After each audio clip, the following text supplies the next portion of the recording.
G'day there, Betfair fans. Daniel Garb here with you for another big weekend of Premier League action, headlined by, of course, the North London Derby. Tottenham, title contenders officially now, up against their fierce rivals Arsenal, who are languishing in the bottom half of the table. We'll bring that game to you in a moment, along with Liverpool against Wolves. That's an interesting one. And Sheffield United Leicester, which, let me tell you, represents some value. So make sure you check out the Betfair exchange for all of your Premier League markets and all the other big markets across the world when it comes to sport, of course. And remember to gamble responsibly.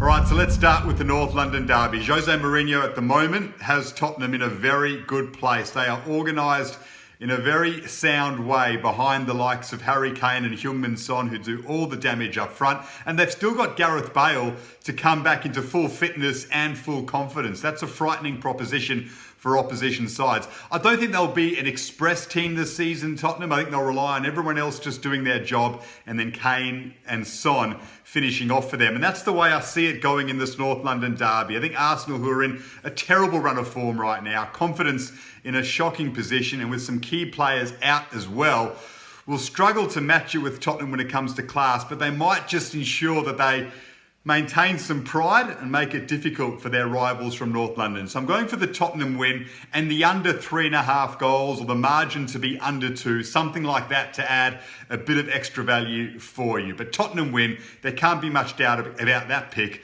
but I don't think it'll be a runaway victory for Spurs against Arsenal. It should be a beauty. Spurs, for me, to stay on top of the table.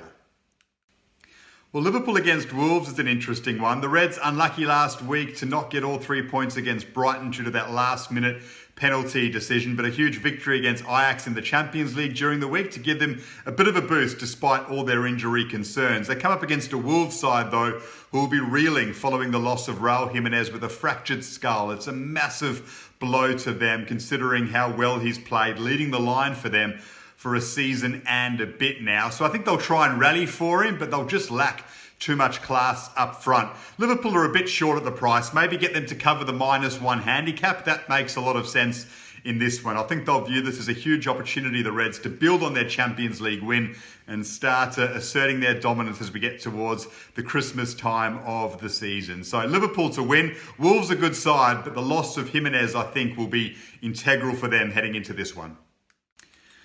Sheffield United against Leicester, not necessarily a game you'd pick as a highlight to preview, but I think there's value there. Looking at the price for Leicester, they are way unders for mine. I mean, I know their form in the last month has been ordinary, and I think teams are starting to work them out a little bit. This counter-attacking style of football that they play, especially away from home, is so effective, but I think other sides are doing their homework. Sheffield United, though, are just in all sorts right now. I just don't see them having the confidence to combat a Leicester team if they start to click. They're bottom of the table, and they just don't seem to have any sort of idea right now on how to turn that around. And that's disappointing for them after such an impressive performance last season, of course. But Leicester take advantage this time, you would think. They'll snap into some form, and I think their quality in attack will be too much for a Sheffield United side that doesn't seem to have any sort of semblance of confidence at the moment. So Leicester to win, the price is just far too good to ignore.